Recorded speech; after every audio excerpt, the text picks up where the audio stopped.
За Монголын хөрөнгийн бирж мандал даатгал хамтран компани тухай хуулийн шинжилсэн найруулга ба удирдах ажилтны хариуцлага сэдвүүд хэлэлцүүлгийг өнөөдөр зохион байгуулсан. За хэлэлцүүлэгт Монголын хөрөнгийн биржид бүртгэлтэй топ 40 гаруй компани удирдлага, төлөөлөн удирдах зөвлөлийн гишүүд урилгаар оролцож компани тухай хуулийн шинжилсэн найруулгын өрөөгөөж энэ хуулийн хүрээнд цаашд авч хэрэгжүүлэх арга замын талаар мэдээлэл сонссон юм а.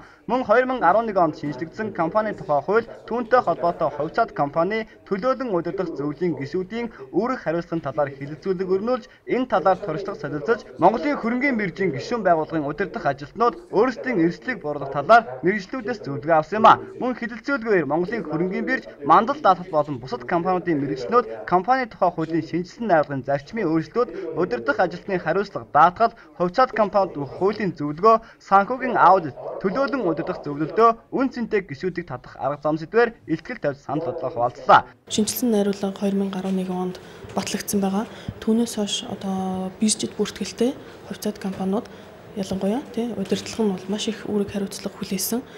Энийг бас тэр бүр сайн ухамсарлаагүй эсвэл бас өөрчлөлтийг сайн одоо таньж мэдээгүй тийм байж магадгүй гэж бодоод бид нэр эхний ээлжинд одоо арилжаанд хувьцаанд идэвхтэй арилжаанд айтдаг 40 компани удирдлагыг ураад өнөөдөр зохицуулахаараа хөрөнгийн биржтэй хамтраад энэ хэлэлцүүлгийг зохион байгуулж байгаа. Шинэ компани бол батлагдсанаар хөрөнгө оруулагч нарт бол нэлээд тийм таатай орчин бий болох тийм чиглэл рүү өөрчлөлтүүд орсон л доо. Яагаад гэж хэлж нэхээр